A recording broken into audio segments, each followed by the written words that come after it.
Chess, a game that has stood the test of time. Critical thinking and strategic planning is required in order to achieve victory. Players must think several moves ahead of their opponents, and to attain victory, one must outwit and outplay their foe. Concealing one's strategy is vital to success in the game of chess. This principle is what defines formlessness.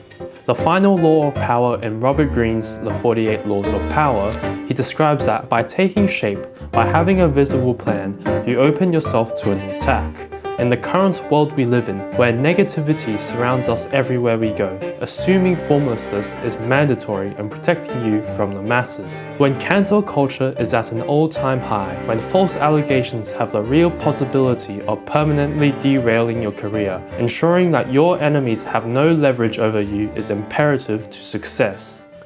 Formlessness refers to the state or condition of lacking a fixed shape or form. Within Eastern spiritual traditions, formlessness is seen as the ultimate state of reality, where any and all distinctions between yourself and others, yourself and objects, or good and bad, dissolve into one unified whole. As Bruce Lee states, you must be shapeless, formless like water. When you pour water in a cup, it becomes the cup. Within the art industry, certain pieces of art are intentionally formless, such as abstract art.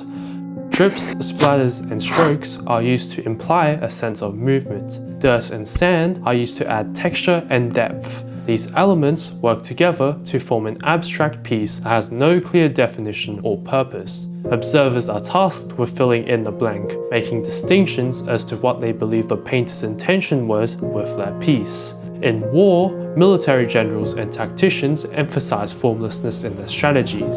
Adaptability and flexibility can change the tide of a battle. Avoiding fixed positions or formations and remaining formless hides a possibility of your enemies strategizing and predicting your movements. Obstacles and changing circumstances are no problem for the formless, as they can flow around these barriers with ease. So, how does all this apply to you, the common folk of society? Well, society has a way of manipulating people with forms. Take social media for example. With the images you post, the comments you write, the stories you share, you are presenting these social media companies, as well as other people, your own personal data. This can then be exploited against your will with targeted advertisements or political messages. Especially within modern times, the forms of others are simply templates of the people they see online. Through social media, or YouTube, or TikTok, this leads us down the same path of others, a life of mediocrity. We are afraid of attempting new activities or learning new skills simply because it does not align with the form of our peers. Whenever you apply for a job, the companies screen out applicants based on the form they present themselves, whether they are left-wing or right-wing, whether they have had prior controversial posts shared. A large majority of this information comes from the form you present yourself, both online and offline. By remaining formless, companies cannot infer as much information as they could if you presented a form, and altering yourself to fit in line with the company's image is an easy feat for fluid individuals. Attacks from other individuals are less likely to occur the less ammunition you give your foes. The less they know about you, the lower the probability of confrontation occurring. From the limited information your peers have on you, the less chance they have of being offended by your presence. This does not mean don't express yourself. It simply means understand when and where it is appropriate to show others who you are, and understand whether your expressions can be retracted or not.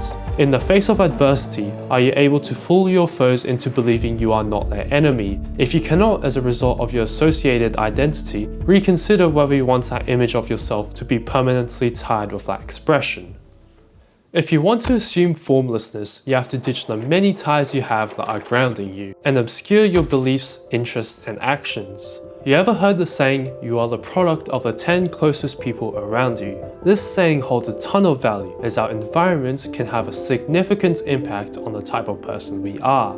To those that observe you, not only do they judge your thoughts and actions, they judge the people surrounding you, because as they understand it, their thoughts and actions hold a significant factor to your thoughts and actions. While this may not be directly true, it does not affect how they insinuate you to be. This is why if you are surrounded by deadweight, by people who are pulling you down mentally and socially, you have to let them go. In that situation, it is better to be a lone wolf than in a pack of losers. After all, going solo will force your observers to judge you based solely on who you are, not who you surround yourself with. A person's religion can also tell a lot about their way of life, as their beliefs are in direct accordance of God. Religion teaches you what you should and shouldn't follow. It is rigid in the sense that it is based on a set of values and practices that are deemed as sacred and unchanging. Due to the belief that these teachings come from a higher, more divine source, it gives the principles of religion a sense of authority and infallibility that not even law can give. Whilst this is a good uniting tool, it asserts your form to others who know of your religion. Luckily, in today's day and age, most religions are respected by the masses. However, this does not stop a few bad apples from impeding the unification of religion. It is therefore advised to only disclose one's religion when necessary. Our interests are a major guiding factor that influence who we are. After all of our actions are done in our best interest. Your interests tell a lot about who you are, your thought processes, and what teachings you have absorbed within your life. This is why knowing other people's interests is great ammunition for your foes. You can take action and exploit them based on these interests. Consequently, this also explains why threats are taken so seriously. If they are interested in threatening you, then there is a looming possibility that they will act on said threats if they have the power to do so. This is why you should not disclose your interests to the broader public. The more they know, the more ammunition they can use to act against you. The biggest indicator of our form is our actions. This is because our actions have to go through every other mental process in our mind before getting the green light to act. It creates an indication of our interests, our beliefs, and our moral codes towards that action for observers to witness. The way you walk, the way you speak, the way you overcome obstacles, it tells a lot about how you were raised, what you had to go through, and what your influences in life were. For example, if we observe a teenager wearing their AirPods on a busy sidewalk, it signals to us that this person has just shut off one of his 5 senses. It indicates that this person most likely grew up in a relatively safe region of the world, where he did not need to constantly worry for his safety. It also indicates that this person is somewhat well off if they have the ability to purchase a pair of AirPods. This is just one aspect of observation that can be used to discern one's form. To ensure you are remaining as formless as possible, act in a way of normalcy, where observers cannot definitively discern the type of person you are. Take notes on the way you present yourself and the way you act. Before you act, think. If someone is watching me, in what way will they assume my form? When you walk in front of your reflection, observe your movements and identify whether you look timid or confident. If you want people to perceive of you in a certain way, ensure your form aligns that way. If you want to look confident in front of a cute girl, ensure your posture is straight, you maintain eye contact, and you move fluidly with grace and purpose. If you want to come off as shy, have a hunched posture and keep your hands in your pockets. You can manipulate the way others perceive of you solely from manipulating your actions. Whilst assuming formlessness is important, there are times when attaining a form is crucial in your growth. Creating a form for your friends, family, or company is required to show your loyalty and allegiance towards them. When you want to deal that final blow or final strike against your foes, revealing your true form is mandatory in an ordeal of that nature. It would be difficult to inflict such a blow whilst maintaining formlessness, as that would insinuate that you are wanting to overcome adversity in a more difficult manner than what's possible for you.